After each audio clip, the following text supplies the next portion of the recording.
Good morning everyone. Today in this video, I am going to discuss about the anatomy and physiology of the ear. The ear also one of the sense organ in our body and also it is playing a vital role to receive the sounds from the external environment. Coming to the introduction, ears are paired organs located on each side of the head which helps the process for hearing and maintaining the body balance. And also it is dividing into three main parts: external ear, middle ear and inner ear. Coming to the external ear, it also contains auricles or pinna, external auditory canal, tympanic membrane or eardrum. Coming to the middle ear, also containing auditory ossicles, oval window and Estrogen tube. Coming to the inner ear, semicircular canals, vestibule and cochlea is present. This is the structure of the human ear. Okay, this is the outer ear or external ear. It also containing pinna of the ear, external auditory canal. This is the external auditory canal present between the pinna and eardrum. This is the tympanic membrane or eardrum. These three parts is present in the external ear. Coming to the middle ear, it also containing three main parts, that is auditory canal or auditory bones. It is made up of auditory bones and one more is oval window and next part is it is the Estrogen tube. These three main parts is present in the middle ear. And coming to the inner ear, also containing three main parts. Okay, one is semicircular canals and one more is vestibular nerves and vestibule and next one is the cochlea. And coming to the external ear, it also containing auricles and pinna. The pinna is a flap of elastic cartilage. It is covered by the skin. Rim of auricle is called as helix and inferior portion is called as lobules. It also plays a vital role in localization of the sound. It opens into the external auditory canal. The pinna is opening into this next part. And this is the structure of the pinna and it is having the elasticity power and it is covering with the skin. Okay, and this upper part is called as helix and the lower portion is called as the lobules. And this pinna is receiving the vibrations or sound vibrations from the external environment and it can able to open into the external auditory canal. This external auditory canal is also called as external auditory meatus. And coming to the external auditory canal, it is a curved tube extending from the pinna to the eardrum. It is having the length is 2.5 centimeters and near the external opening, the external auditory canal containing the few hair structures and also ceruminous glands. So what is the main function of ceruminous glands here? The ceruminous glands are secreting the cerumen. What is the meaning of cerumen here? It is nothing but ear wax. It is a combination of hairs and cerumens to help preventing the dust and some type of foreign objects from the entering into the ear. It is the main function of cerumen and hair. Already you know this structure. It is the external ear, it is the middle ear and this is the inner ear. And this is the external ear, it is a pinna and this is the external auditory canal. It is having the length 2.5 centimeters and this is the tympanic membrane. Coming to the tympanic membrane or also called as eardrum, it is a thin semi-transparent partition between the external auditory canal and middle ear. Okay, it is covered by epidermis and lined by the simple cuboidal epithelial cells. And coming to the middle ear, this middle ear is present between the external ear and the inner ear. The middle ear is a small air-filled cavity in the temporal bone. It is lined by epithelial cells and it is separated from external ear by the eardrum. It is separated from inner ear by the oval windows.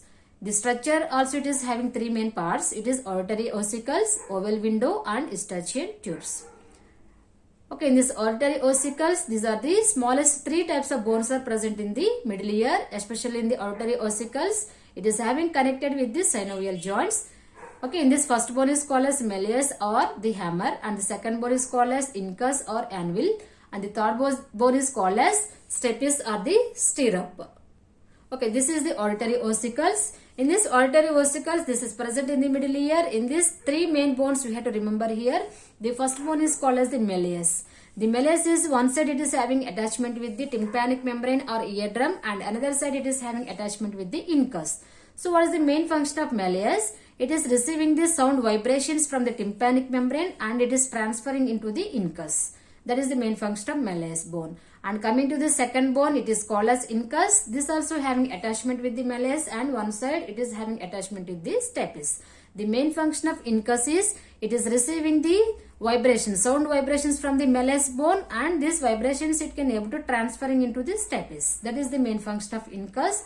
And the coming to the stapes, okay, this is also one of the bone in the middle ear. It is the smallest bone is present in the middle ear. It is called as the stapes. Okay, so it is having one more side, it is having attachment to the incus, and another side it is having the base of the stapes and vowel window.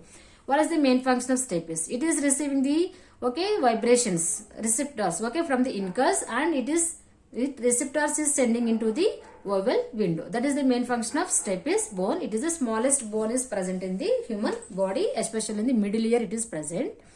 And coming to the vowel window, okay, this vowel window also it is a membrane covering opening into the middle ear, and it is having attachment into the stapes. What is the main function of vowel window here? It is receiving the vibrations from the stapes bone, and it can able to send this type of vibrations into the inner ear. That is the main function of the vowel window.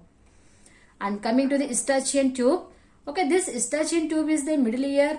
It is a an air-filled sac. This Estrogen tube is a one type of air-filled sac is present in the middle ear. It consists of bone and hyaline cartilage, and it can able to runs from the middle ear and into the nasopharyngeus, behind the nose. It is normally closed at the pharyngeal end, and during this swallowing and chewing, it can able to going for opening.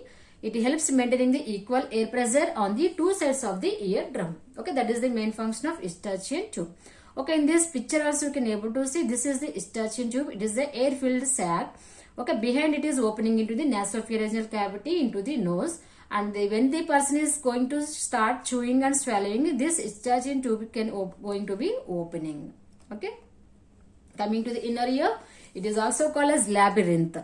It is also dividing into two main parts, outer bony labyrinth and inner membranous labyrinth. Coming to the outer bony labyrinth, the outer bony labyrinth is a series of cavities in the temporal bone. It is divided into three regions, semicircular canals, vestibule and cochlea. And coming to the inner membranous labyrinth, it is a series of sacs and tubes inside of the bony labyrinth. And also it is consist of two types of sacs, that is auricles and the saccule. And this is the outer bony labyrinth. In this first point is semicircular canals. The semicircular canals also have three parts, anterior semicircular canals, posterior semicircular canals and the lateral semicircular canals. And this is the auricles. Okay. And coming to here in the semicircular canals, okay, there is the enlargement, swollen parts is there. It is called as the ampulla. Coming to the vestibule, okay, after the semicircular canal, the next part is called as the vestibule. It is the central part, lies between the cochlea in front and back side. It is having attachment with the semicircular canals. That means anteriorly the vestibule is having attachment with the cochlea, and posteriorly it is having attachment with the semicircular canals. And it consists of auricles and saccules which are part of the membranous labyrinth.